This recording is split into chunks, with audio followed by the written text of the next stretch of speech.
Welcome to the December 7th, 2023 Board of Zoning Appeals meeting. We'll go ahead and call the meeting to order. Let's start with a roll call. Board Member Scales. Present. Board Member Fleischauer, believe he's going to be absent tonight. Let us know ahead of time. Board Member Caesar. Present.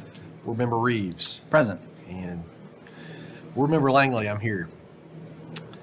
So next is citizen comments. This is open for citizens to be heard on any issue or concern. If you would like to speak on an agenda item, so a specific item on the agenda, please wait until the citizen comment period for that item. For all citizen comments, please fill out a speaker card and hand that to staff. I believe they're on that back table back there. Two, come up to the microphone, state your name and address for the record. We're keeping minutes, so that's why we asked for that information. And then third, please limit your comments to 2 minutes. So if you've got comment cards, if you could make sure staff has a copy of those for us. Are there any citizens who wish to speak to the commission at this time at all, Board of Zoning Appeals? Anyone in the audience not relative to a specific item that we'll address kind of one by one? All right, seeing none, we will move to the minutes. Consideration of approval of the November 2nd, 2023 meeting minutes. Motion approved. Second. Motion for approval made by Board Member Caesar, seconded by Mr. Reeves. Scales. Scales. Not getting to a good start, are we? So motion and a second. All in favor say aye. Aye. Aye. Anyone opposed? All right, seeing none, the minutes for November are approved. I think next we have announcements from staff. Hi, good evening, everyone. I'm Emily Wright. I'm the planning director. I'm not here with you very often, but I'm happy to be here with you tonight. And I did have one quick announcement. Greg Caesar is now an alderman, and he will be stepping down from the Board of Zoning Appeals after this meeting. Dorinda Smith is set to be appointed by the mayor and voted on by the Board of Mayor and Aldermen at the December 12th meeting, and she's here in the audience tonight. So just wanted to give y'all a little update on that, and she would be starting in January at your January meeting. Perfect. We Thank really you. want to thank Greg for all his service. Thank you so much. Yeah, absolutely. And look forward to working with the new board member as well. So I won't embarrass you and ask you to step forward, but I look forward to meeting you and learning more about you. So, all right. I believe number 2, so it's really a carry forward from last month's meeting. Item number 2 is consideration of approval of the updated Board of Zoning Appeals bylaws. Staff? This is a continuation from the last meeting when this item was deferred for the BZA bylaws update. It's generally the same as you saw it last time with one main exception. That would be for the section of 5.1.5, the language that goes over the process for the BZA, the mayor and the Board of Mayor and Aldermen to remove a member from this board. So we have updated that based on how that would work. So that is in your item attachments and civic clerk. And if you have any questions, I'm happy to answer. I'll ask for clarification on that one item, and we may have other questions, I know. So on that, I guess the authority, because I read that section, it sounds like the authority resides ultimately with the Board of Zoning Appeals to remove that member. It just goes to the board first. Is that kind of the It general would be gist? where the Board of Zoning Appeals would be recommending to the mayor and the Board of Mayor and Aldermen to remove the member, Okay. and then they would actually take the action. Gotcha. Okay. Makes sense. Questions from other board members?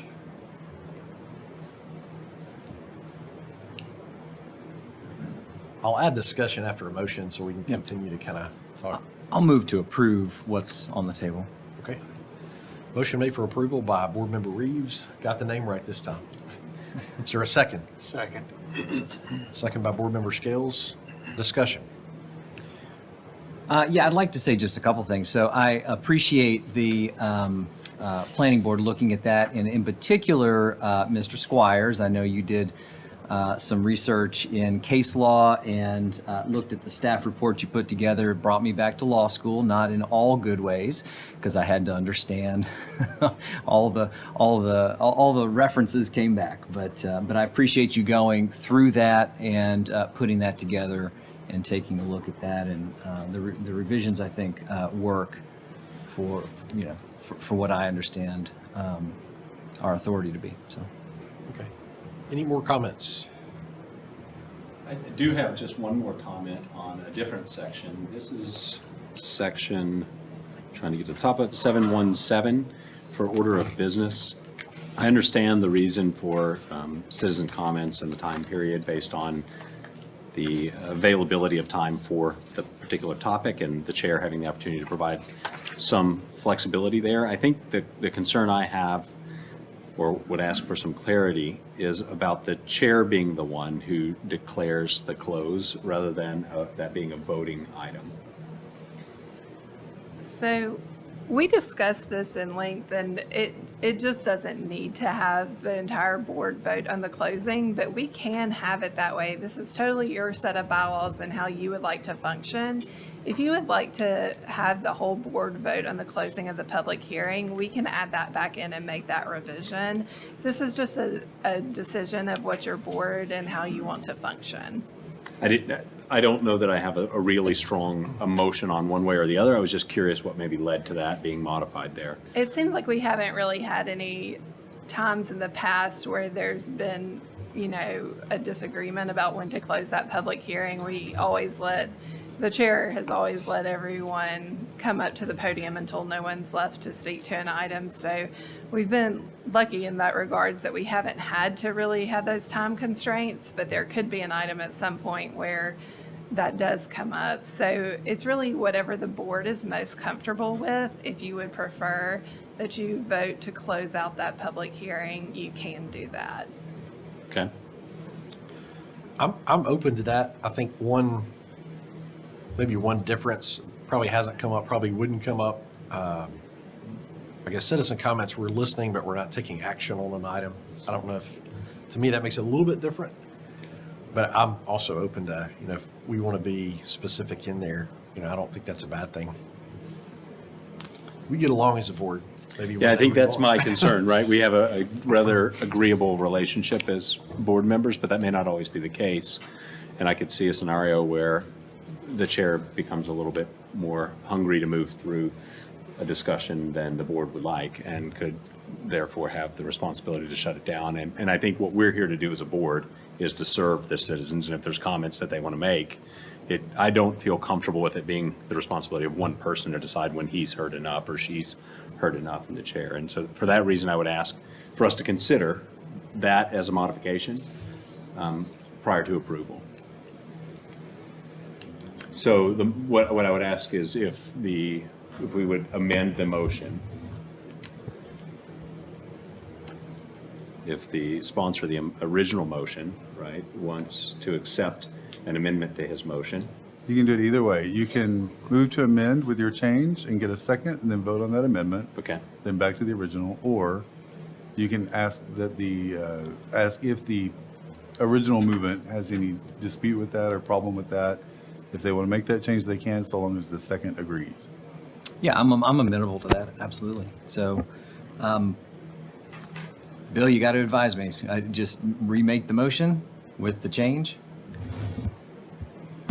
It's fairly informal. What I understand Board Member Caesar to be saying is to go back to the original language that had the board vote on closing the public hearing. We can just default back to what was there originally, if that's what you're suggesting. And we, the staff member, understand what it is that you mean, so the record's clear. That's what I'm suggesting, if Mr. Reeds is okay with that. Which original language are we talking about? Before the change was made in the red line? Yes. Okay. I'm looking at the red line here, and the amendment would say that I would want to put forward is to change, not to make the change, and instead use the original, which is close the public hearing, motion, comma, second, comma, and vote by the board members required. And then the rest of the language would stay as it is.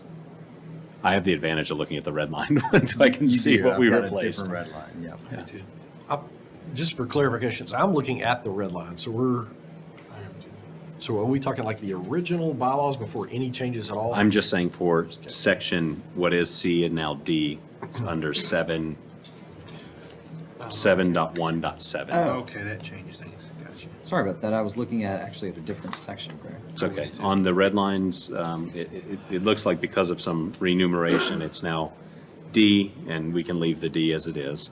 Close the public hearing, motion, Yeah. comma, second, comma, and vote by the board members required. I'm amenable to the change. Okay. For clarity's sake, could you say, what I understand, 7.1.7, what is now sub D, is that correct? Yeah, depending, as long as it can stay sub D, then, yeah, I'm not looking to change that numeration there. Okay.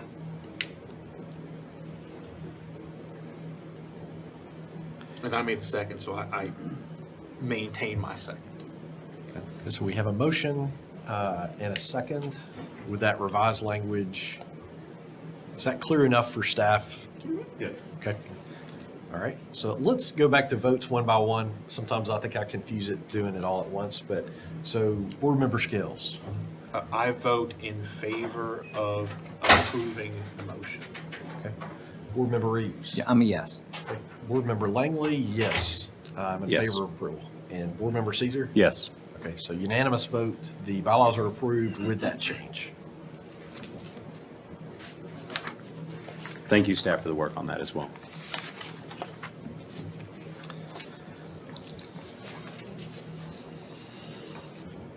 All right, so item number 3, a variance request to waive the substantial improvement requirement to raise the first floor elevation of a historic structure above the base flood elevation, which is to remain in place, located within the Historic Preservation Overlay, Central Franklin Overlay, and the Floodway Fringe Overlay for the property located at 800 Fair Street.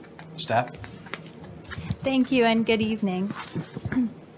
The subject site consists of a 0.19 acre parcel zoned R4 Residential 4 District with a historic house constructed around 1910. The subject parcel is located within the Historic Preservation Overlay, or HPO, the Central Franklin Overlay, or CFO, and the Floodway Fringe Overlay, FFO. The house is a contributing structure to the Hinchyville Historic District. Contributing structures may be defined as those which help to reinforce the historical integrity and architectural qualities of a historic district. The Historic Zoning Commission, or HZC, reviews exterior alterations to properties located within the HPO in light of the Historic District Guidelines, design guidelines, and is charged with preserving and protecting historic structures from alterations that would result in an adverse impact. When improvements are proposed to an existing residential structure in the floodplain and the value of those improvements is at least 50% of the value of the existing structure, the zoning ordinance requires that the first floor of the entire structure be elevated to 3 feet above the base flood elevation. Because the value of the proposed improvements at 800 Fair Street are at least 50% of the value of the existing structure, the existing house would need to be elevated to 3 feet above the base flood elevation. The house already sits at 2.33 feet above the base flood elevation, so the house would need to be raised 8 inches. Variances may be issued for the repair and rehabilitation of historic structures upon a determination that the proposed work will not preclude its continued designation as a historic structure, and the variance is the minimum necessary deviation from the requirements of the zoning ordinance in order to preserve the historic character and design of the structure. It is recommended that variance requests for historic structures in the floodplain receive a recommendation from the HCC prior to the consideration by the Board of Zoning Appeals. The HCC provided a favorable recommendation to the BZA at its November 2023 meeting for the building to remain at its existing first floor elevation, as the proposal is the most sensitive to the architectural qualities of the contributing structure and presents the least amount of adverse impact to the contributing status of the historic structure and the context of the overall historic district, with the following conditions. Any proposed alterations to the building, including but not limited to the following, must be presented to the HCC for consideration of a certificate of appropriateness prior to work commencing, the location of flood vent installation, and the location of all exterior electrical, plumbing, HVAC, including ductwork. Issuance of a variance is required prior to work commencing. If issued a variance, the application must meet all the requirements of the Building and Neighborhood Services Department prior to issuance of a building permit. If issued a variance, the applicant shall obtain a floodplain development permit prior to any disturbance of the FFO. The variance request is to allow the first floor elevation height to remain at its current position for the property located at 800 Fair Street. I'll now go into staff analysis. Variances shall be issued upon the determination that the variance is the minimum relief necessary, considering the flood hazard and the factors listed in paragraph 17.6.5A of the Franklin zoning ordinance. Criteria 1, a showing of good and sufficient cause. The building status as a contributing property to the Hinchyville Historic District and the need to take measures to maintain the status amount to good and sufficient cause for granting a variance. The proposal is the most sensitive to the architectural qualities of the contributing structure and presents the least amount of adverse impact to the contributing status of the historic structure and the context of the overall historic district. The HCC provided a favorable recommendation to the BZA for these reasons. Staff finds this criteria is met. Criteria 2, a determination that failure to grant the variance would result in exceptional hardship. The proposal is to keep the historic house at its existing level in order to keep its contributing status on the National Register of Historic Places and the local district designation for Hinchyville. The HCC determined that raising the house to meet the base flood elevation would cause it to become non-contributing to the Hinchyville Historic District, which is both locally designated and listed on the National Register of Historic Places.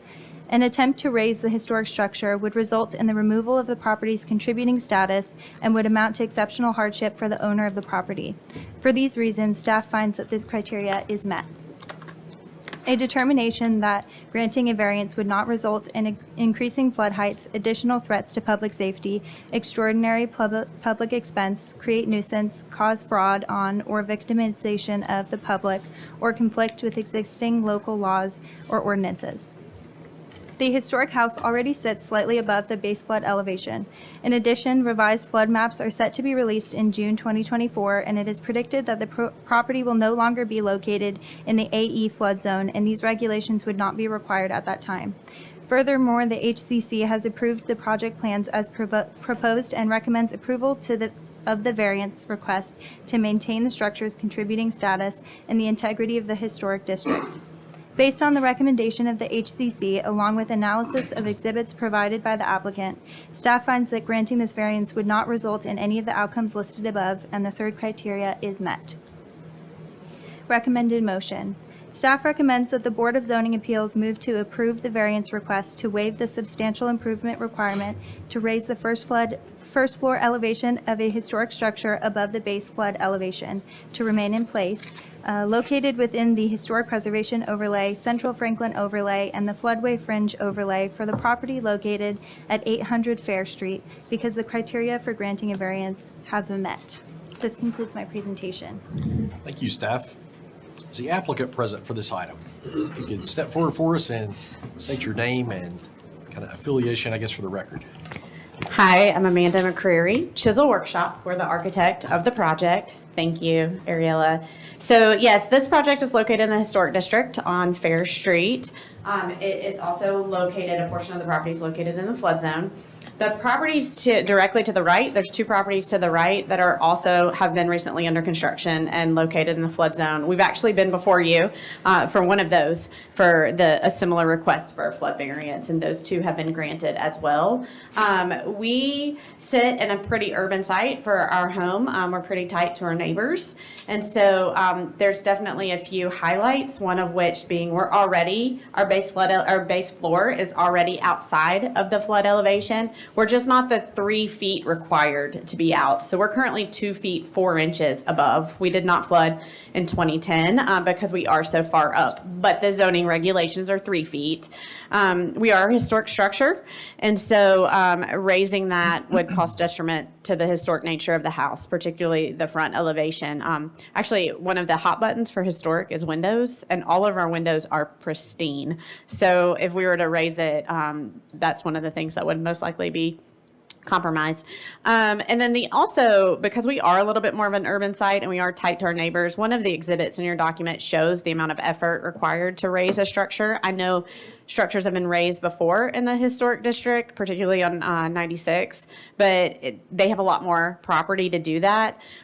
We've worked with our contractors, and we've actually raised structures with the contractors we're currently working with, and it would be very difficult, if next to impossible, just due to the amount of space it takes to raise it. So due to our urban nature, the fact that we are already out of the flood zone, we're in the historic district, and in June of 2024, when the flood maps are revised, we're not even likely to be in it. We are requesting a variance from that 3 feet mark. Thanks, guys. Thanks for your comments. So next, we'll open the public comment period on this item. Are there any citizen comments? All right, seeing none, is there a motion to close the public comment? So moved. Motion by Board Member Caesar. Is there a Second. second? Second by Board Member Reeves. We'll kind of go through the votes one by one again. Board Member Scales. On closing the public hearing. Okay, that's what I was- Okay. Is that right? Is that right? Okay. That is correct. I vote in favor of closing. Okay, Board Member Reeves. Yes. Board Member Langley, yes. Board Member Caesar. Yes. All right, so public comment is closed. Is there a motion on this item?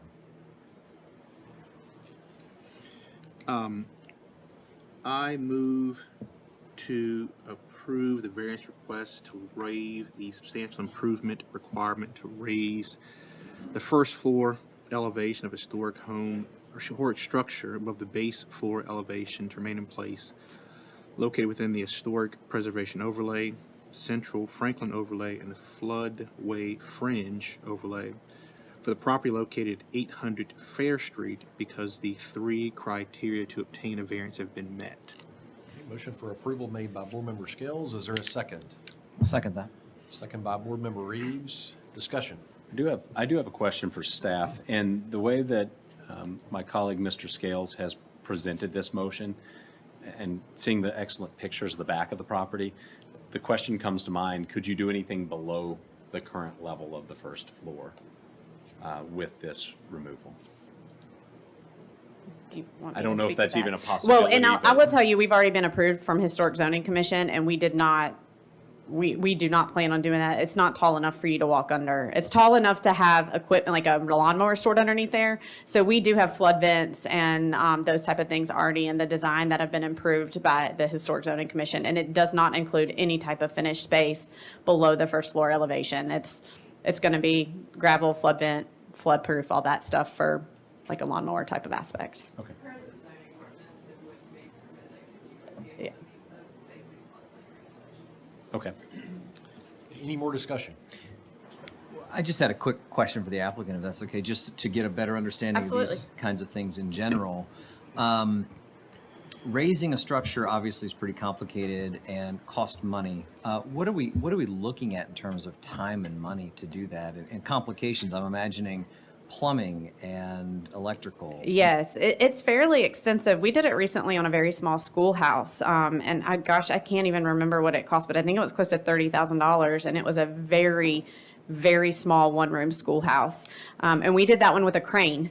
So we brought a crane in, and we put in these big giant, we did metal I-beams underneath the schoolhouse, picked it up by a crane and moved it and got it up taller.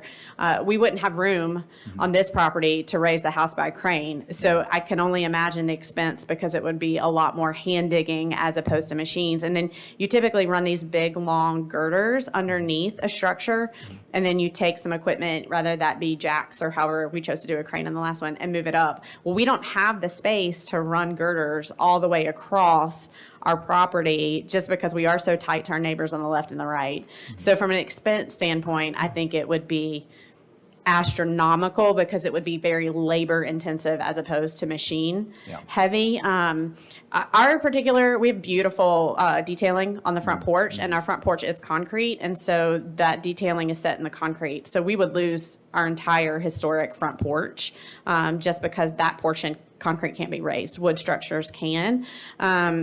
Yes, you're right. Our HVAC, it's a one-story building at the moment. Our HVAC runs through the current crawl space. Our ductwork, our electrical, all of that would have to be reworked. We actually have new service to our house as well, so that's already been run underground. So pretty much even new electrical work that was done 2 years ago, we'd have to start over. And you mentioned windows as well. Yeah, our historic windows are in impeccable shape, which is awesome. And when you raise a historic structure, you know, especially if you're doing it by hand, if you get off a little bit, that historic glass is going to crack. And so that is something that the Historic Zoning Commission that's one of their stop. We don't want any of that to happen. So is it possible? Absolutely. Is it challenging? Yes, it's exceptionally challenging on this property. Thank you for that detail. No problem. Any additional comments? Okay, so we got a motion for approval, a second. Let's go one by one. So, Board Member Scales, Yes. Board Member Reeves, Yes for me. Board Member Langley, yes, and Board Member Caesar. Yes. Okay, so this item is approved. Thank you all. Thank you. Thank you.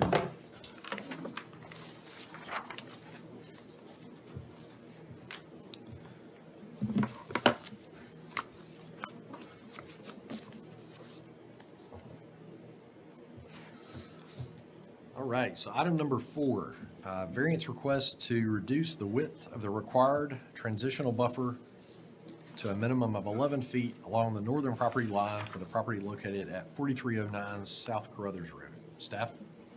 Mr. Chair, before we get going, I live in a neighborhood that's affected by this particular item, and so that may pose a challenge to my impartiality in the voting for this particular item. So I'm going to abstain from voting and step away for this item, and then I'll return once this item's been completed. Thank you.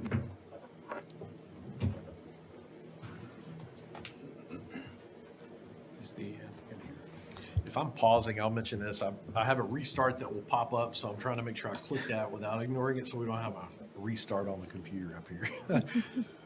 So if I'm looking down or waiting, that's one of the reasons why. Thank you. I'll go into background now for item number 4, I believe it was. This 5.5 acre parcel is zoned neighborhood commercial and is within the flood fringe overlay. The applicant plans to develop the site with 1 retail building, a daycare, and a gas station convenience store. The property is vested under the 2020 zoning ordinance, so it must comply with the regulations as outlined in the 2020 zoning ordinance. Per the 2020 zoning ordinance regulations, a 25-foot transition buffer zone 1 is required along the northern property line abutting a R2 zoned property. Due to the location of the property with respect to the existing South Carruthers Road and Carruthers Parkway intersection, the entrance to the site must be located within the required transition buffer zone in order to create a 4-way intersection with the existing street network. It should also be noted that this variance request was approved in April 2021, but has since expired, hence the need to request a variance again. The applicant is requesting a variance to reduce the width of the required transition buffer to a minimum of 11 feet along the northern property line for the property. I'll now go into staff analysis. The BZA may authorize a variance only when the request has met all 3 criteria in accordance with the Franklin Zoning Ordinance 20.10.6 and state law. The staff has completed an analysis of the request in light of these 3 criteria. Criteria 1, where by reason of exceptional narrowness, shallowness, or shape of a specific piece of property at the time of the enactment of the zoning ordinance, or by reason of exceptional topographic conditions or other extraordinary and exceptional situations or conditions, such a piece of property is not able to accommodate development as required under this ordinance. The subject property is located next to the existing intersection of South Crothers Road and Crothers Parkway, with the northern property line located just north of the necessary alignment to the intersection. The location of this property line in relation to the existing intersection alignment is an exceptional situation as it prevents the property line or the property from accommodating development under engineering standards to connect the entrance to the property with the intersection of South Crothers Road and Crothers Parkway. Staff finds this criteria is met. The strict application of any provision enacted under the zoning ordinance would result in peculiar and exceptional practical difficulties for or exceptional or undue hardship upon the owner of the property. Sorry, this is criteria 2. Strict application of the zoning ordinance would prevent the entrance of the parcel from aligning with the existing intersection. For full access to the site, City of Franklin engineering standards would require access to be either at the existing intersection or at least 800 feet from the existing intersection. However, the overall length of the property is less than 600 feet. The zoning ordinance transition zone buffer requirements would require the site entrance to be in a location that is not desirable for roadway connectivity and is not supported by the city's engineering standards. This creates a hardship upon the owner, which requires the site entrance to be in the proposed location. Staff finds this criteria is met. Criteria 3. Such relief may be granted without substantial detriment to the public good and without substantially impairing the purpose and intent of the zoning ordinance. Staff finds that the reduced buffer would not be a detriment to the public good and would not substantially impair the purpose and intent of the zoning ordinance. The transition zone buffer requirements in the zoning ordinance are intended to screen and separate new development from adjacent residential properties, which is still being addressed by the proposed project. The proposed buffer would be planted with evergreen landscape material to maintain a transition buffer adjacent to the residential property to the north. Additionally, aligning the entrance to the site with the existing intersection would create a higher public safety environment for vehicles entering and exiting the site. Staff finds this criteria is met. Recommended motion. Staff recommends the Board of Zoning Appeals move to approve the variance request to reduce the width of the required transition buffer to a minimum of 11 feet along the northern property line for the property located at 4309 South Crothers Road because the criteria for granting a variance have been met. This concludes my presentation. Thank you, staff. Is the applicant present for this item? If you could step forward for us and state your name.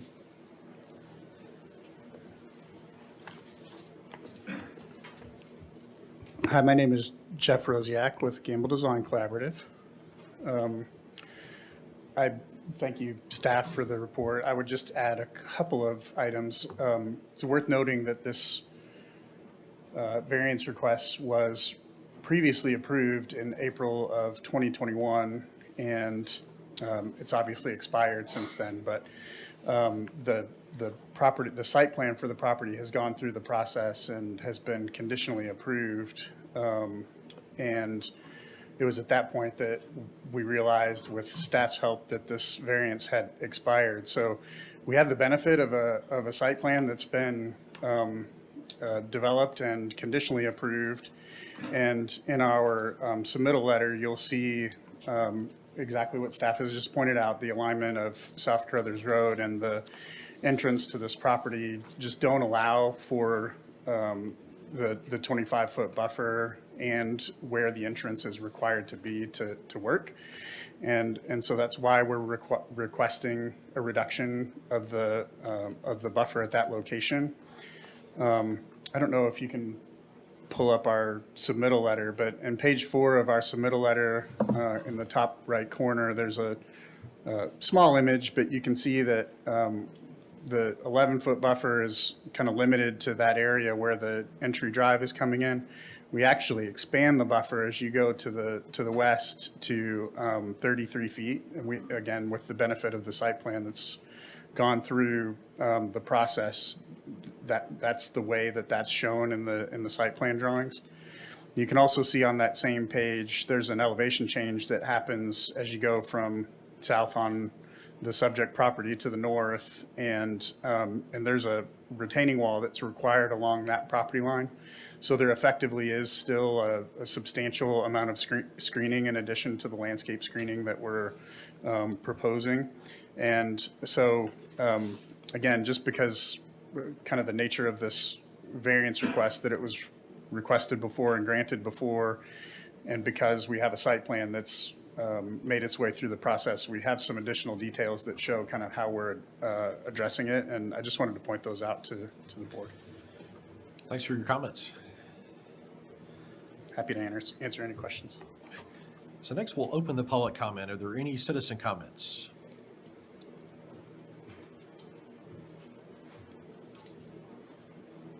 Yes, ma'am.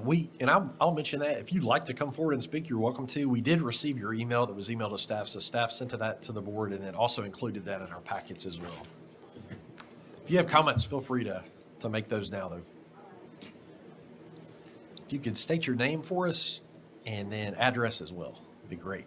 My name's Sherry Mangelli, Mangiagali, 1020 Meandering Way.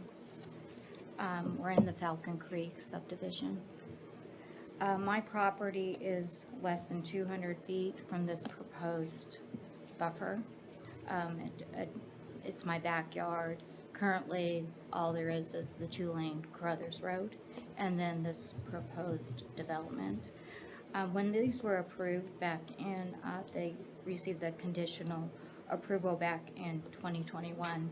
There was no public hearing because of COVID, so we were not notified of any type of development or anything that was happening. Evidently, maybe it was a Zoom meeting, but none of the property owners along Meandering Way were notified in any way, shape, or form.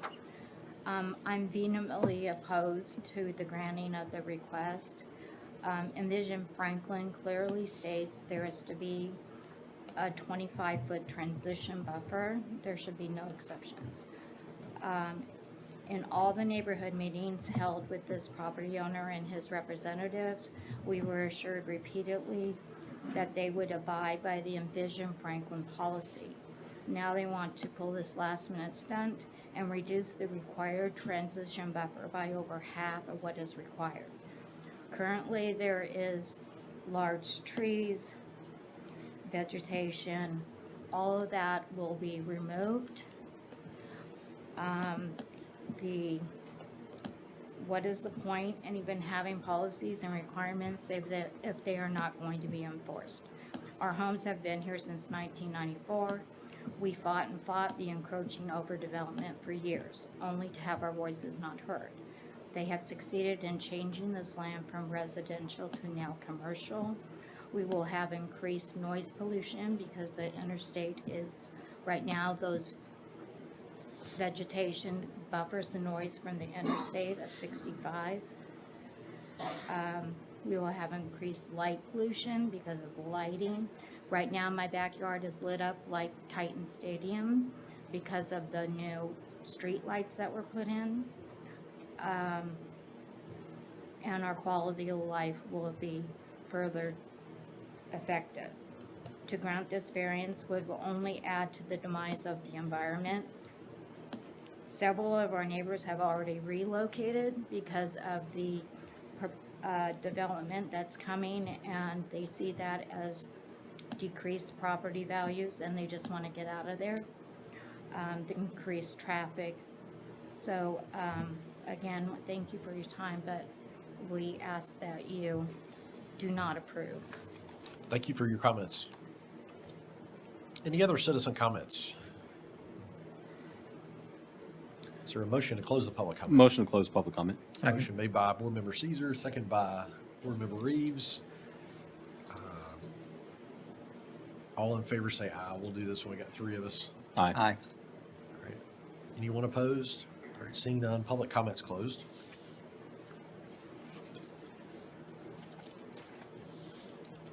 Ready to entertain a motion if a board member's ready.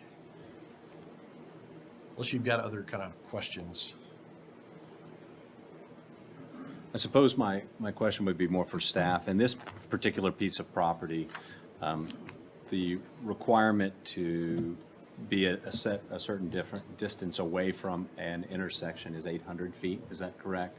And the length of this property is just over 540 feet. So there's no way for them to squeeze an extra, what is that, 262 feet out of it. out of that piece of property. So but there would be the potential for them to ask for a variance to that 800-foot, which is not what they're doing.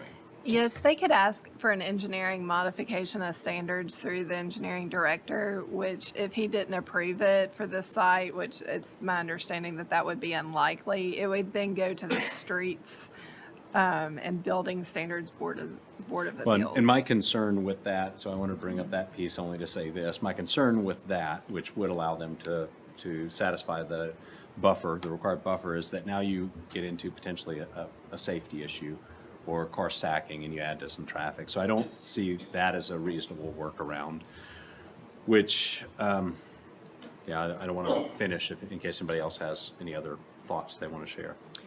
Well, no, I just had a question. It may be for staff, maybe for the applicant, but I know that there is a retaining wall. At the end of the day, reducing the buffer affects mostly the property adjoining this one, right? So there is a retaining wall there, is that right? That is a barrier between these two properties? Yeah, so if you're able to pull up the submittal letter that we included in our packet on Yes. page 4, you can see a section that goes through that kind of northern edge of the property, which shows where there is a retaining wall. You can see on the bottom right where it's labeled the 11-foot transitional buffer. There's an 8-foot retaining wall within that transitional buffer. We'd have landscaping above and below the retaining wall. And so we're still screening pretty robustly along that edge. And then in the graphic above it, you can then see where as you travel kind of west on the property, it increases from 11 feet to 33 feet, where we're trying to provide additional buffering as you get further west on the property. Does that exist currently? The retaining wall? No.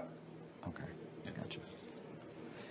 And then, so follow-up question to that. I know there's some landscape screening there. Is that a solid wall of landscaping or evergreens, or is it interspersed? So the way the ordinance reads is it's supposed to be a mix of evergreen and deciduous trees. Along this particular area where the transition buffer is reduced, we're planning to use all evergreen trees to really kind of beef that up. And it is effectively a continuous screen of landscape along that edge. Okay, that was yeah, thank you very much.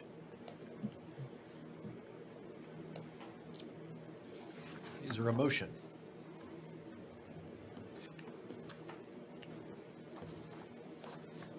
I've got comments. I'll save them for the discussion piece, but, Well, to get to that, I'll move to approve. okay. And I'll second that to get to the discussion. Motion for approval made by Board Member Reeves and second by Board Member Caesar. All right, discussion. Go ahead, Greg. Go for it, John. Okay. Mr. Chair. My comments, I do remember this item. I don't have the best of memories, but I do remember this one.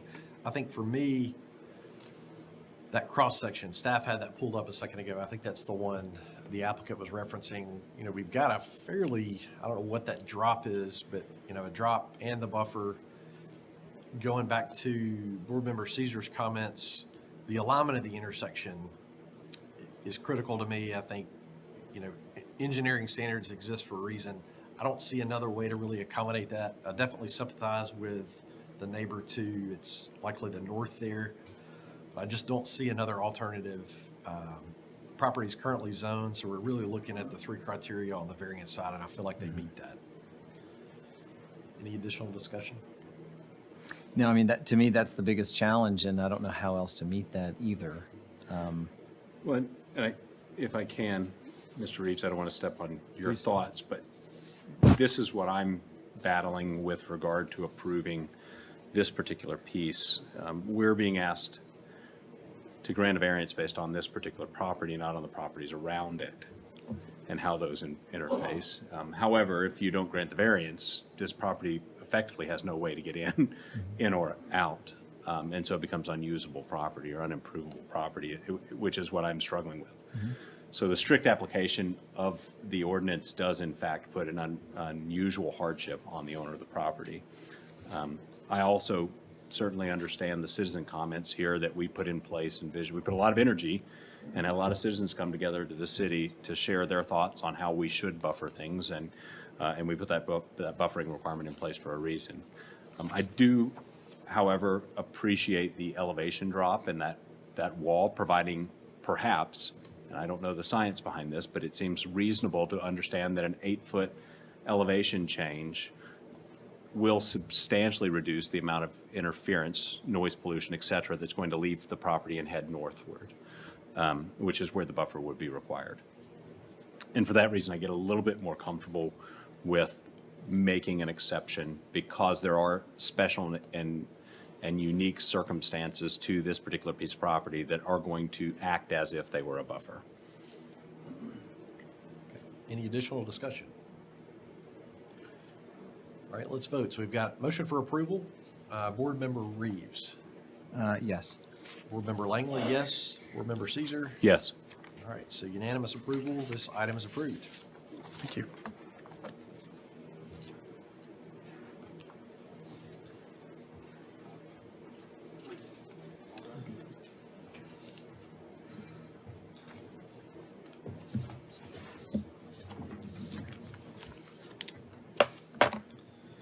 All right, my flipping of pages, I'm making sure we're not missing an item. And then William's also buying me some time down there, so. Welcome back. All right, item number 5. It's going to be a variance request to allow for encroachments into areas with slopes of 20% or greater for the property located at 116 Earlham Court. Staff. Thank you. This 0.59 acre lot is located at 116 Earlham Court within the Avalon subdivision. The property is zoned PD Plan District and is within the 500-foot buffer of hillside overlay. The applicant wishes to develop the parcel with a single-family home. The Avalon subdivision was approved prior to the establishment of the HHO district and the 500-foot buffer of the hillside overlay. The property now lies within the 500-foot buffer of the hillside overlay. The majority of the lot is covered in slopes with grades over 20%, making the buildable area for the property just a small portion of the site. The topography creates difficulties for site design and development, as the Franklin zoning ordinance does not allow for development on slopes greater than 20% to protect natural features. In addition, the Avalon subdivision architectural guidelines require 2-story houses to be a minimum of 5,000 square feet. I'll now go into staff analysis.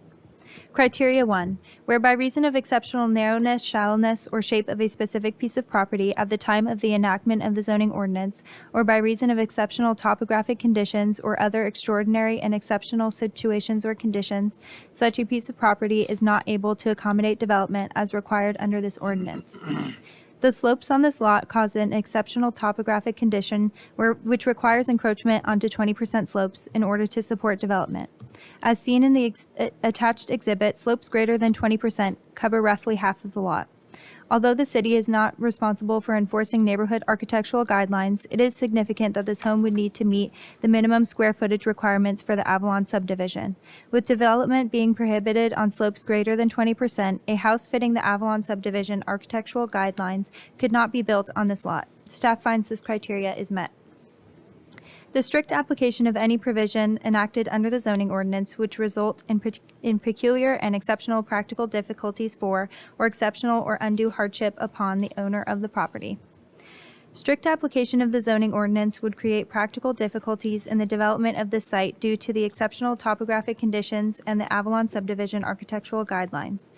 The Avalon PUD subdivision was approved by the City of Franklin prior to the adoption of the Hillside Hillcrest Overlay Zoning District, or the HHO, and today's applicable slope development standards. Development on the steep hillsides was anticipated when the development was originally approved, so the current zoning ordinance creates an exceptional practical difficulty for the Avalon subdivision that was established prior to the updated zoning ordinance requirements.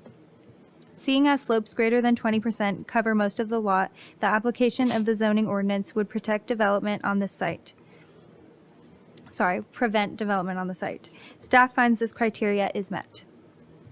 Criteria 3, such relief may be granted without substantial detriment to the public good and without substantially impairing the purpose and intent of the zoning ordinance. Staff finds that this request would not be a detriment to the public good, nor would it impair the purpose and intent of the zoning ordinance.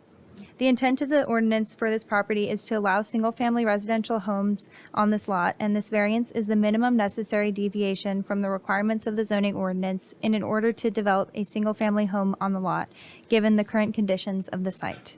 Staff finds this criteria is met. Recommended motion. Staff recommends that the Board of Zoning Appeals move to approve the variance request to allow for encroachments into areas with slopes of 20% or greater for the property located at 116 Earlham Court because the criteria for granting a variance have been met. This concludes my presentation. Thank you, staff. Is the applicant present for this item? If you could step forward for us, if you have additional comments, and I'm Rourke Thomas, R. Thomas Construction. I've been building in Avalon pretty much since it started, and almost every lot in there is difficult like this lot. And until we submitted this application for construction, I wasn't aware of the changes in the, zoning requirements. But that's about it. We're just trying to build another house. We actually, my wife and I lived on that same cul-de-sac, built on a very similar lot. How long ago was that? 2016. But that's all. We're just trying to build another house in there. And there aren't very many left. thanks for your comments. Thank you. So next, we'll open the public comment. Are there any citizen comments on this item? All right, seeing none, is there a motion to close the public comment? Motion to close public comment? Motion made by Board Member Caesar. Is there a second? Second. Second by Board Member Reeves. We'll go one by one again. Board Member Skills. Yes. Board Member Reeves. Yes. Board Member Langley, yes. And Board Member Caesar. Yes. All right. Any questions from the board at all? I do have a question, and it's relative not only to the 20-degree slope, but also the hillside Hillview overlay district. I don't see that depicted on any of our maps. Does this particular site encroach in any of those areas? So I have the map pulled up, and it actually, the whole thing is covered in the overlays, so it's hard to tell. The green portion at the bottom is the hillside Hillcrest overlay, and then all of the yellow, the light yellow, is the 500-foot buffer. So the whole property at 116 Earlham is covered in 500-foot buffer of hillside. The applicant actually has a really good exhibit, if we wanted to pull that up just to have it on the screen. That one's solid in color, but there's one where slopes greater than 20%. It shows, in general, the outline, which, That's what I was looking at. I wasn't looking at the one they just had, which, gotcha. my question was really about the green piece there, and I wasn't able to see the color on my.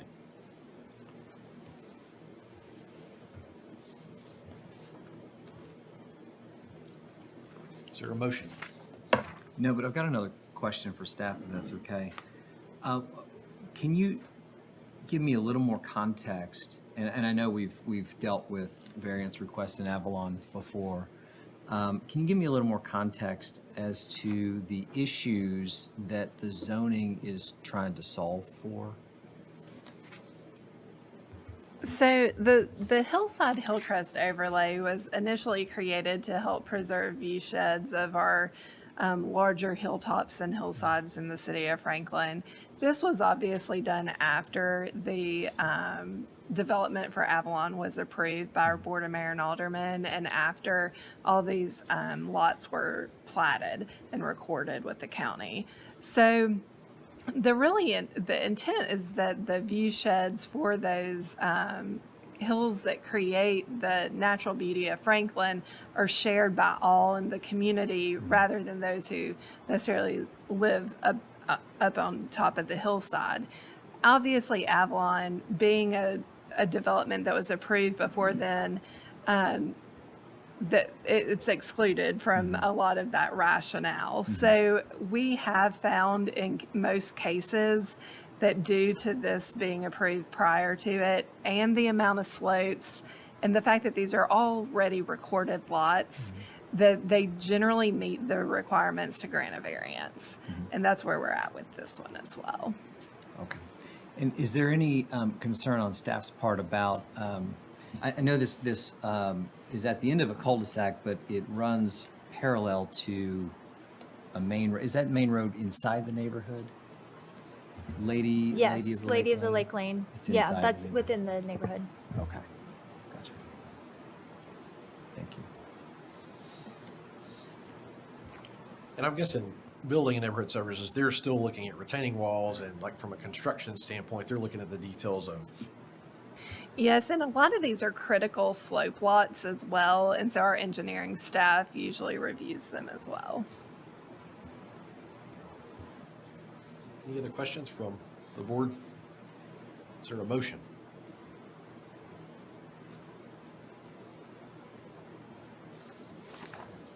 I'll present a motion to approve the variance request for the property located at 116 Earlham Court to allow for encroachments into areas with slopes of 20% or greater for the property, because the criteria, in my opinion, has been met. Okay, motion for approval made by Board Member Caesar. Is there a second? Yeah, I'll second that. Second by Board Member Reeves. Any discussion? I would just maybe support my motion by saying it's in that 500-foot buffer area, which causes me some pause.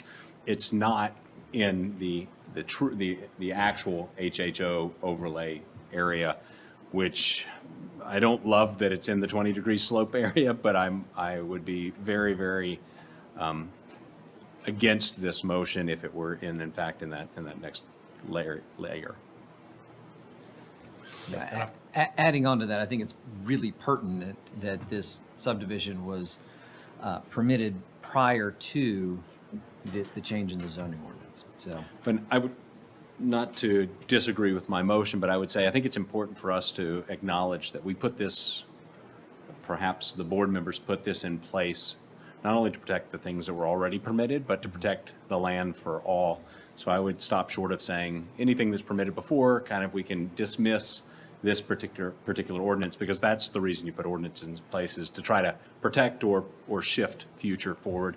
But for me, this particular piece of property does have unique characteristics. I do believe that the owner of the property would have an unnecessary undue hardship.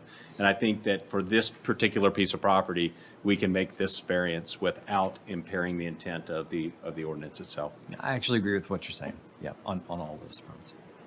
Okay. So we have a motion for approval, a second. Let's vote. Board Member Scales. Yes. Board Member Reeves. Yes. Board Member Langley, yes. And Board Member Caesar. Yes. All right, so this item is approved.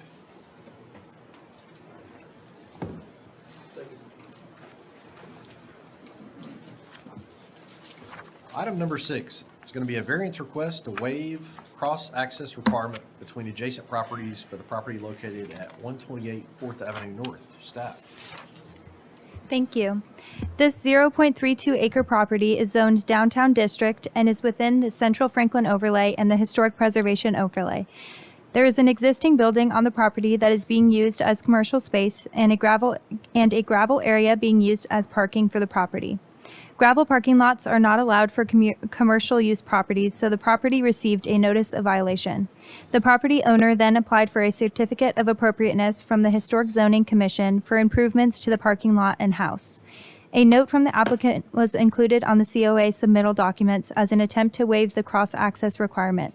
However, the COA submittal received an advisory comment from staff that the note left on the submittal documents did not negate the requirement for cross-access.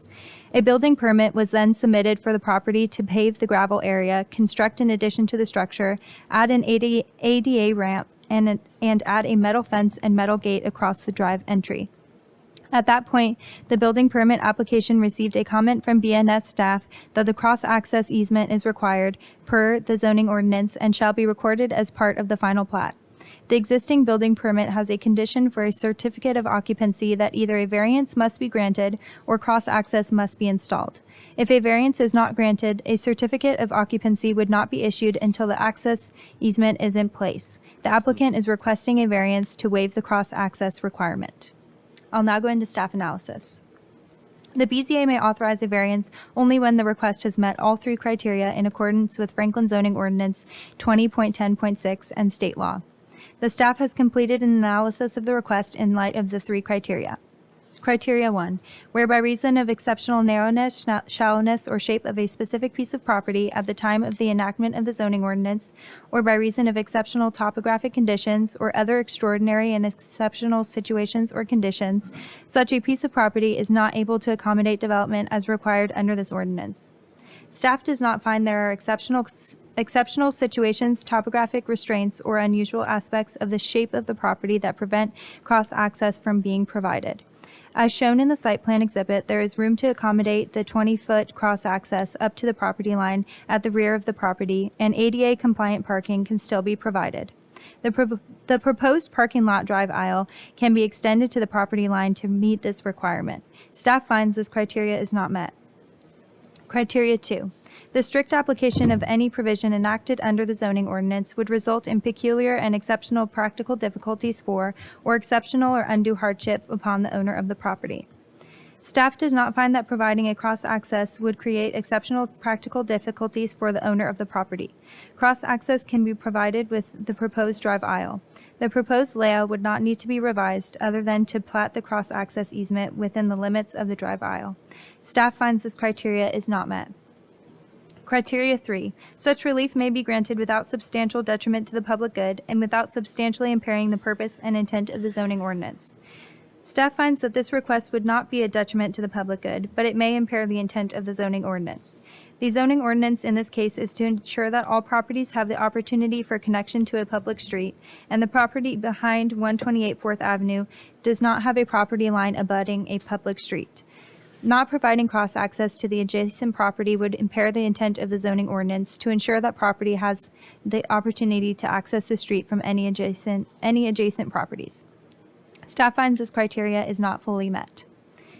Recommended motion. Staff recommends that the Board of Zoning Appeals move to deny the variance request to waive cross-access requirement between adjacent properties for the property located at 128 4th Avenue North because all three of the criteria for granting a variance have not been met. This concludes my presentation.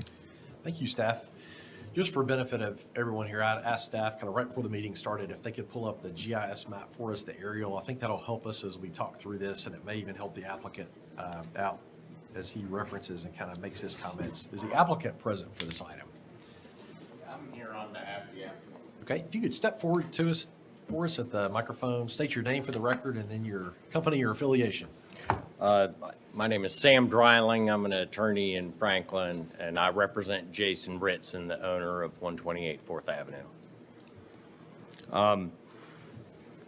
I respectfully disagree with the staff comments on all three counts. And I'd like to start by talking about Envision Franklin. Envision Franklin is the guidelines that the BZA should use to evaluate these type of requests. The purpose of the zoning ordinance, I think that the Municipal Planning Commission specified that the purpose of the zoning ordinance is through Envision Franklin. And according to Envision Franklin,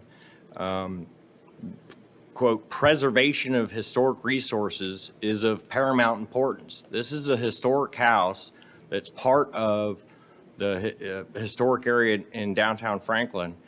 And with respect to the effect on the property, I would say that there is also part of Envision Franklin, it asks that, or it says that backyard patterns of historic properties should be preserved. This would have a great effect on the property. And I do appreciate the overhead here because as you can see, the parking lot behind my client's property doesn't have any public connection to 3rd Avenue. And so, and what's more, it's not presently open to the public. It's a unimproved, other than pavement, parking lot that's a private parking lot that has an easement access to Third Avenue for the owners, tenants, or invitees of the owners or the tenants. And so as relates to the purpose of the zoning ordinance, the purpose of the cross-access easement is to provide internal connectivity between streets without having to travel just on the streets. And here, you wouldn't have that because the public can't get to Third Avenue and can't get to the parking lot there that's closer to Main Street from the parcel that's behind my client's property. So creating a public access there would mean that there is one way in and one way out of this parking lot across my client's property. And so I think that's an important to consider if we're talking about the purpose of the zoning ordinance. It can't be met here. It literally cannot be met here because the only way to access this property for the public would be through my client's property. This property is also, it is in the Main Street design concept. According to Envision Franklin, this is an established area. And established areas, the historic character of established areas are to be preserved. Any development should minimize impacts on these established areas. And as I submitted in my packet, you can see the diagram from Chisel Engineering shows the SP1 diagram, 101 diagram shows that the amount of available driveway and parking area, basically 2/3 of it would be consumed by the proposed driveway. I should say proposed public way. And it would eliminate all of my client's driveway. And would no doubt substantially change the character of the property, where instead of it being a historical house, or I should say a historic house, you're going to have vehicles passing within 3 feet of the exterior wall of the existing structure. And I think that the effect of that would be to dramatically alter the historic character of the property. From a 30,000-foot view, too, I think it's important to note that downtown Franklin, the historic part of Franklin, which this is unique, is special, is different than commercial areas. It makes a lot of sense to me to have a cross-access easement between, the Lowe's and Sam's Club on Mallory Lane. But that's not what we have here. We have a private parking lot with private access to Third Avenue. There's no reason for the public to go onto the lot behind my client's property. And so I think that we're dealing with a fundamentally different circumstance here than what was intended properly and what makes sense about having cross-access easements. Regarding the criteria for a variance, again, the easement would occupy about 2/3, and I think again, the drawing we submitted shows that. There's 3 colors there. Only the blue color would be areas that we could use. The yellow is the 20-foot driveway, and the orange is like 3 or 4 feet wide next to the house. And so that's where we're going to have traffic. And I think it is a hardship on my client's use of the property that is based on the shape of the property and its location and and the circumstances that it exists in.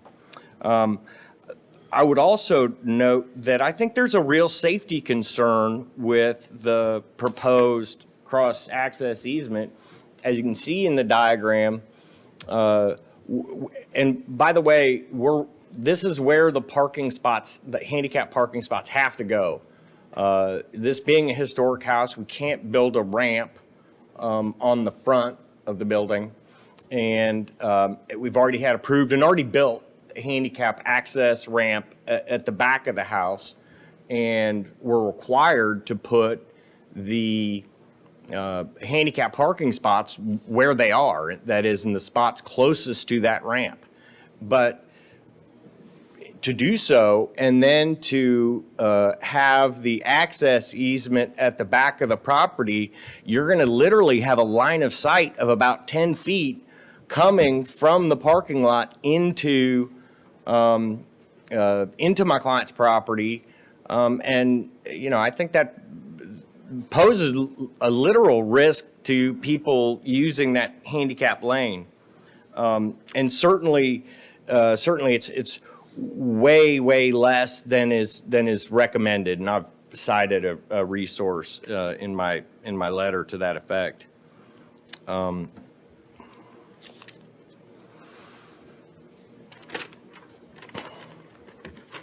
And as far as I appreciate staff's comments that the proposed variance would not be a detriment to the public interest. I think that's certainly the case, again, because the public has no reason to access the parking lot behind my client's house. There's no public reason to go there, for one. For two, the public has no other way in and out. And so if the purpose, as stated in the zoning ordinance of the cross-access easement, is to give the internal connectivity between streets, that literally cannot happen here because the public is not allowed to drive on the easement to 3rd Avenue, which is explicitly limited, as I said, to owners, tenants, and their invitees. And so I agree with the staff on this point that it would not amount to a detriment to the public interest, and furthermore, I think could not have the effect of undermining the purpose of the zoning ordinance, because the stated purpose, and I've cited it, the stated purpose of the cross-access easement is to provide this internal connectivity that can't happen because there is no way for the public to access 3rd Avenue. The Main Street design concept, calls for pedestrian amenities and encourages locating parking structures conveniently. And I'd note that this lot behind my client's house is not suitable for the construction of a parking garage. There certainly is no plan to put a parking garage there, but my point is that that to the extent that vehicular access is encouraged in this Main Street design concept, it would be to access things like public parking to encourage more pedestrian use of the area. Well, seeing as that can't happen here, then I would say that there is no purpose, there is no public purpose, there is no furthering of the purpose of the zoning ordinance that would be undermined by the granting of this variance. And what's more, I think it amounts to an unattractive precedent. I would say that the zoning ordinances and the building codes that we have today would absolutely preclude the construction of the structures in downtown Franklin that give it its historic feel, that give it the character that we're trying to preserve. And so I think that the same concept that I'm talking about there applies here, in that we're talking about a historic property that is situated and exists in a circumstance such that to compel this property to comply with, the contemporary, or the modern, the current, zoning regulations, at least in this aspect, doesn't work. It's going to change the property. We're talking about taking, and the other thing is, let me say this.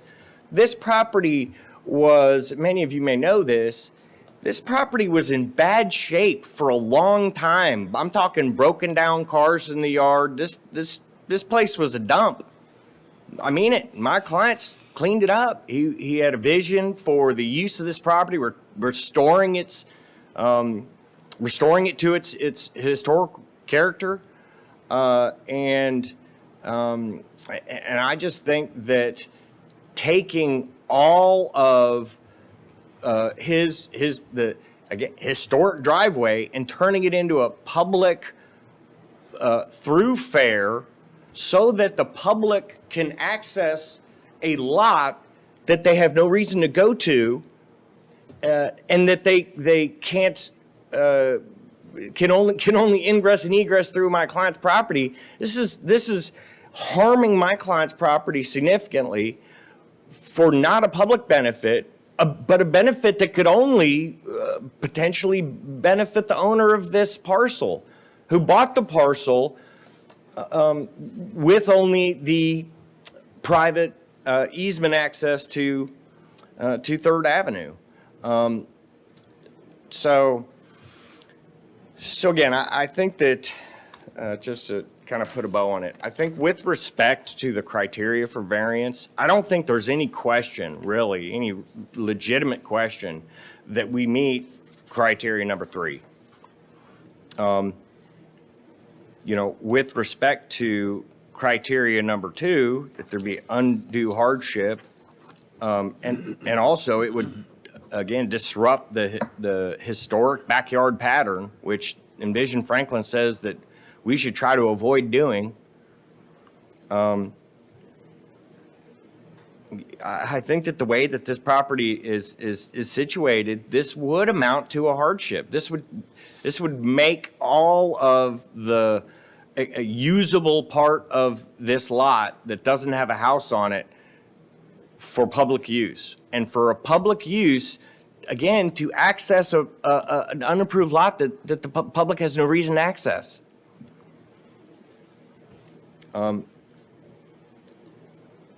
So for those reasons, I really think, and perhaps it's a judgment call, but in my opinion, in my estimation, taking 65% of his parking lot and driveway, and it really amounts to his entire driveway, a historic driveway, I think that amounts to a hardship. I do. As relates to the shape and circumstances of the property, just again putting a bow on it, there is no way there's going to be internal connectivity here. There is, I think, a real safety concern that this board should consider as relates to the shortened line of sight, because at the back of the property, there's existing fencing on all sides, 8-foot fencing, I think. And so if you open it up here, you're going to have blind spots from either way you're coming in. And so if we're encouraging the public to use this, I'm afraid we're creating a safety hazard for anyone who's using the handicap walkway, which again we can't put anywhere else. We have to put it where it is. And so for that reason, I think that the shape and circumstances of the property do provide a basis for the court, or for, excuse me, for the board to find that that the shape of this property does make it impracticable, if not imprudent or even impossible to comply with this particular requirement. You know, and also, to me, it's pretty important when we're talking about a historic house that we're going to have a lane of travel that's going to be within, I mean, like 2 feet of this walkway. It's one thing if that's our driveway and, you know, cars aren't going to go any further than the end of it. But if you have people coming through there, I just think that this is gonna not only, as I'm saying, be a safety issue, but really is gonna change the feel of the property. You know, this is a historic residence, and this is its driveway, and my client's taken this property and done what this board should want people to do with these sorts of properties. Envision Franklin encourages on these side streets, because by the way, this isn't a designated traffic, I forget what the terminology is, but there's, in the downtown concept, there's certain streets where traffic is designed to flow. This is a side street. And on the side streets, Envision Franklin says that you should encourage commercial and other mixed uses. So this was a residence where, by the way, the guy who lived there operated a business out of this house for decades. And I've looked at this issue, and I appreciate the city's position, staff's position, that the way that my client's using it at this point amounts to a change of use. And so that's how we've had this cross-access easement requirement triggered. But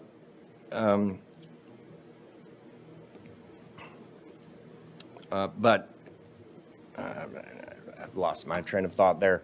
I think the last thing was change of use. Yes. So all I mean to say is that because Envision Franklin encourages that property on these side streets be used in the way my client's using it, he's using it for office space, and what he's done is dramatically improve this property, which has the effect of improving the feel of the area, which is what this board should want.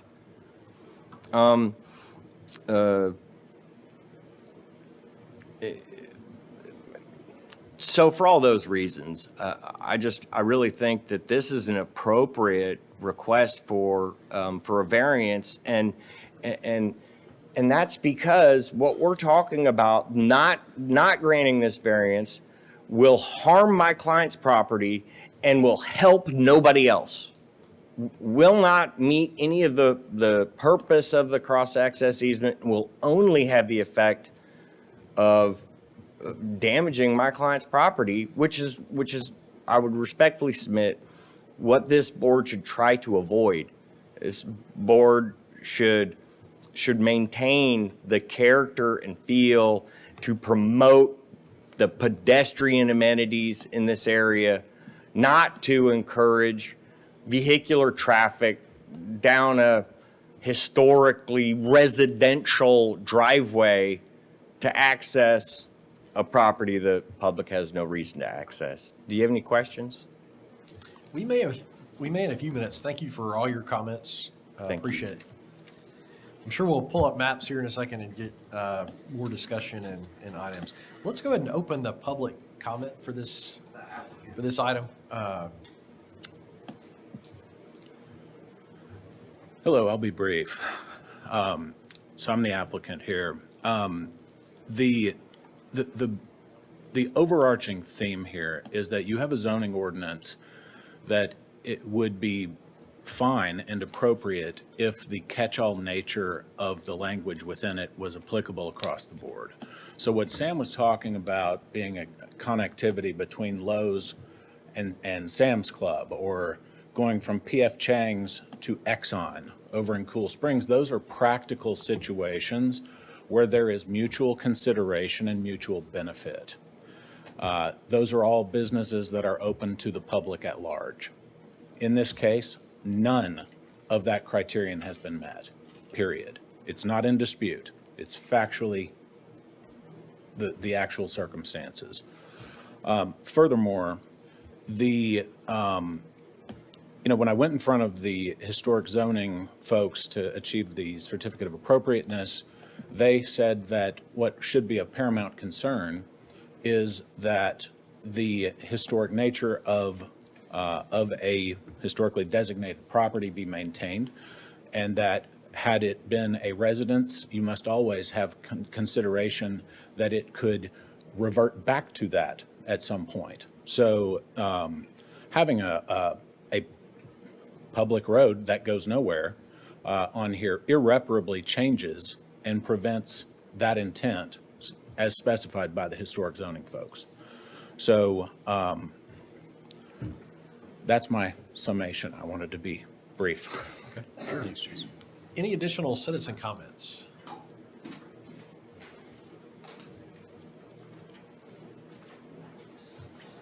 I guess I'm a citizen and a fellow colleague.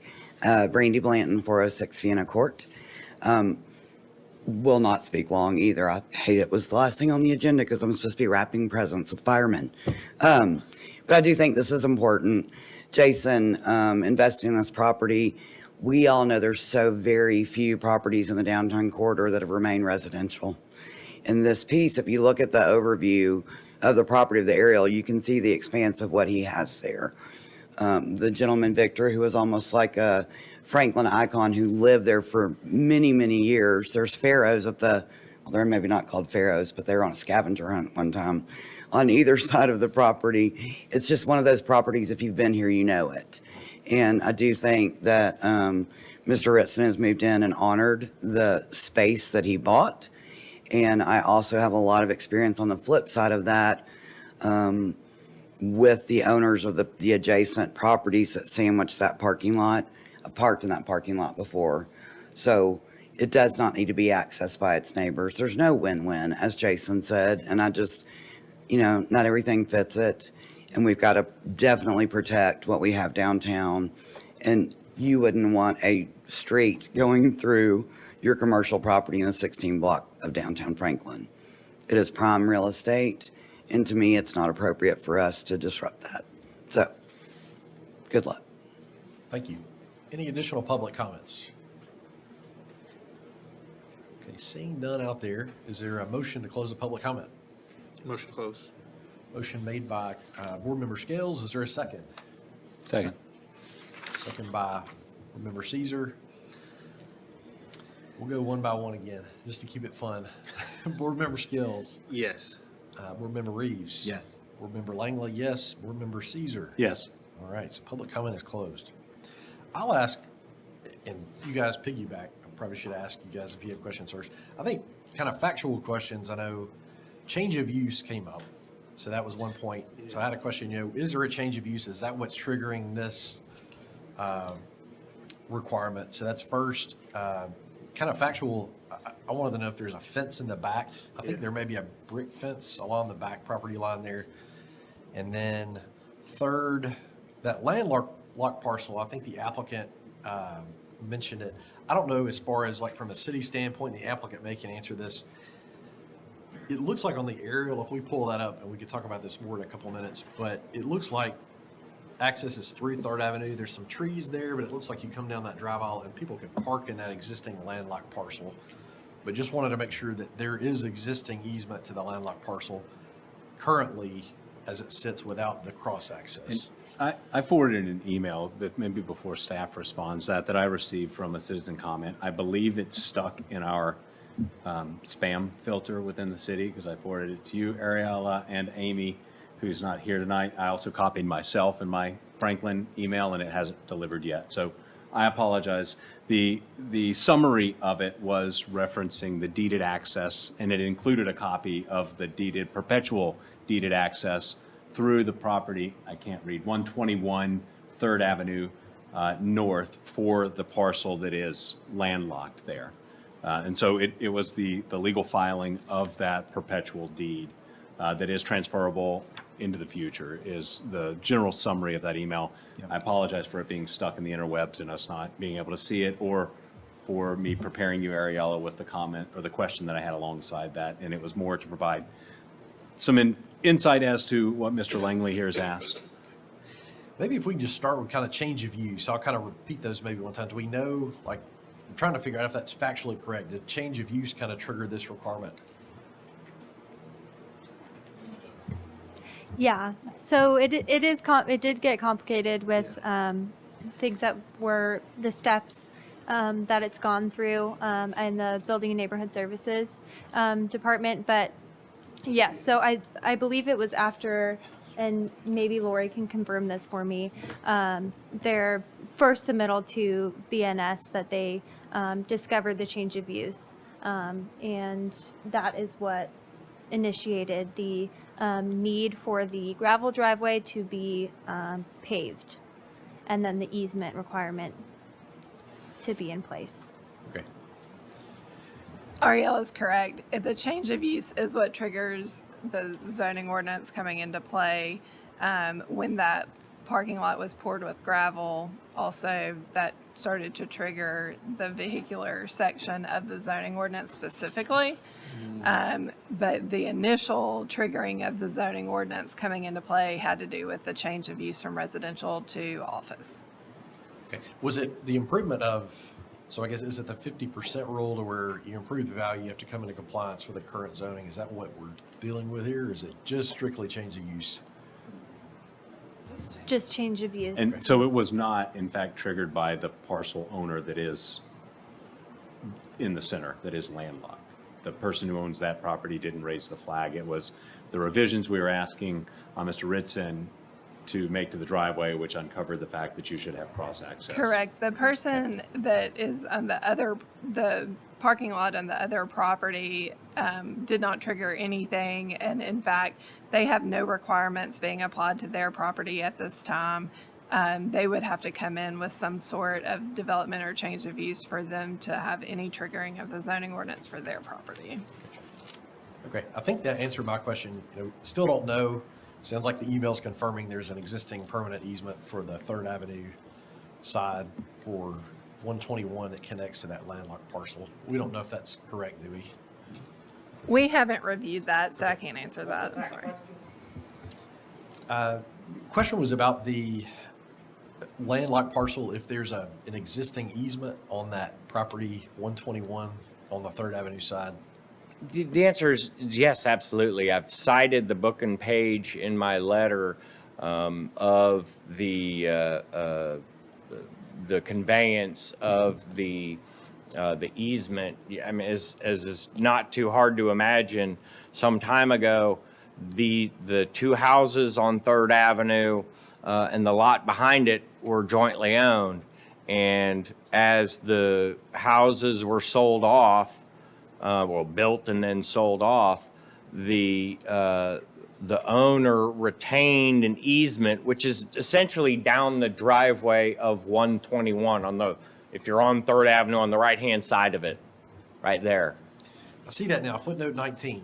I missed that detail on my first read. And interestingly, if you look at Google Maps as well, there is a circular drive that comes up in the overlay. Not that we should be using Google Maps as a reference, but it definitely identifies that you can get to that piece of property from 3rd Avenue North, which would be my primary concern. If we don't provide access in the downtown area to a parcel, would be my number one concern. My number two concern is, I think, as Mr. Ritson identified, in a different contextual area, cross-traffic makes a little bit of sense. I don't know that for this particular piece of property, it makes a whole lot of sense. I do have one other have you gotten yours answered? Because Yeah. I do have another one. Yeah, looking at questions now, I think we can definitely discuss it because I have quite a few comments on that, but let's kind of get the facts out, make sure we're all looking at the same thing there. Go ahead, Greg. My question is, what is the purpose of the inclusion of the street view in our packet? So. I don't know, did that come from you? Yes, Okay. I put that there, and that was just because in Vision Franklin, it talks a lot about that this area in the Main Street design concept you should promote pedestrian uses, and it's a drawing that's from the city. It's from Envision Franklin, and it just shows a peaceful street with somebody walking down it. That's all. I appreciate that. My thought was this is what you were suggesting was going to be built through the property as an access. And- Oh, no. Okay. I think that's Thank supposed to depict Fourth Avenue. So if you will, our property would be on the right-hand side. Gotcha. So, Okay. no. Thank you. Yes, sir. I do think it's important, though, just with regard to the easement to Third Avenue, this is a private easement that the public can't use. It's owned by the owner of 121 Third Avenue, and it would be trespassing for someone other than the owner, the tenant, or their invitees to use that easement. And so if this property were developed for a commercial purpose, which it's not now, then there would be access to it from Third Avenue for as many people as would use that property.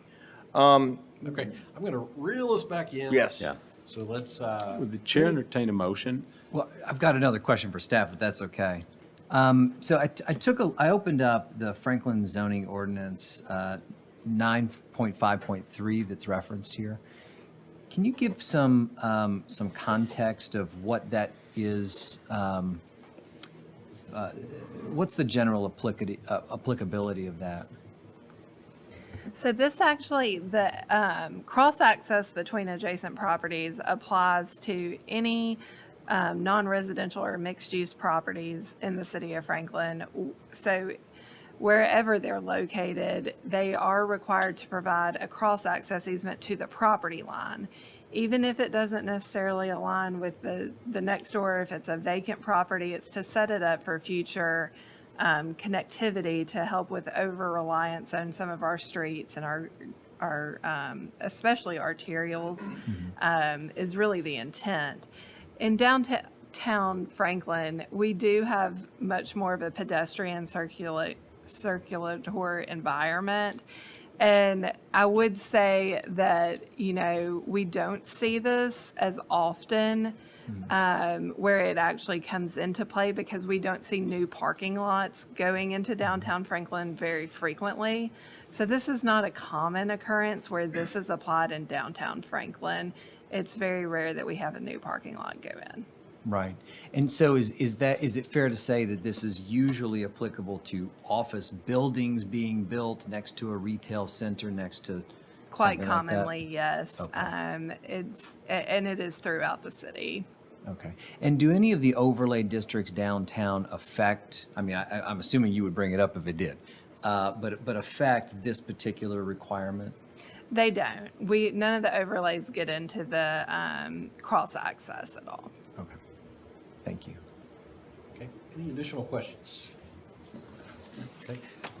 I think, Greg, you were about to make a motion. I'm ready to entertain one, and then we can discuss this. I would entertain a motion, or I would raise a motion and look for a second to approve the variance request to waive cross-access requirement between adjacent properties for the property located at 128 Fourth Avenue North, because I don't believe that the criteria I do believe that the three criteria for granting this variance for this particular property in this part of the city have been met. I'll second that, Greg. Motion for approval made by Board Member Caesar and seconded by Board Member Reeves. Discussion. I'll let somebody kick it off. I hogged it with 3 questions, so. I jumped on your 3 questions. I'll wait. I think those were the three we all kind of had. it took this meeting, I think, to kind of unpack some of the facts and here, which is complicated. And I think it's further complicated by the fact that this is downtown in a historic area, historic properties, and the change in use triggered the new zoning laws being applicable to this property, but I'm not sure if that was intended or not. There's no way to know that, but I think this is a peculiar instance where maybe that wasn't intended for something like this. When I read through this, I think the first time, and I got the same email that you did, Greg, I thought, initially I thought this was a constructive easement kind of situation where the landlocked property had no access to a public street, but that appears not to be the case. So I do think this is an instance where we need to take a close look at the three analyses and see if this is not something that should be granted, not to set a precedent or anything like that, but because this is unique. I think it is unique. That's my comment on it. I would echo that. I struggle with this one. So the aerial to me is important. When I pull that up, Google Maps first at home, and then I navigated through all the clicks on the city's website and pulled up the GIS map. So I was like, let's just make sure these match. But I do feel like the context here is different. The applicants mentioned that. I think another board member just mentioned it. But one thing comes to mind to me, residential feel. So I actually walked down this street this week, 2 days ago. A lot of times you're not aware of like buildings and parking lots and what's there, but for some reason, and I knew this item was on the agenda, as I walked down the street, I looked that way, and it's definitely a different feel here. My main concern would kind of be access to the parcel. I can remember several years ago, the same question came up along downtown, or along Main Street, the other side, so I guess the side that the Franklin Theater is on, that parking lot in the back. We had around and around. One was redeveloped, so we were requiring kind of cross-access easements there. That context even makes sense. I could come around in that situation. This one to me is different than that. That's why I support the approval on this one. I think there's been good points made on either side. I think it is, first criteria, I read that. We go back and forth on that as a board. Exceptional narrowness, shallowness, shape. You don't really have that here. We could argue that. We could include great illustrations, but it's really the exceptional situation, I think.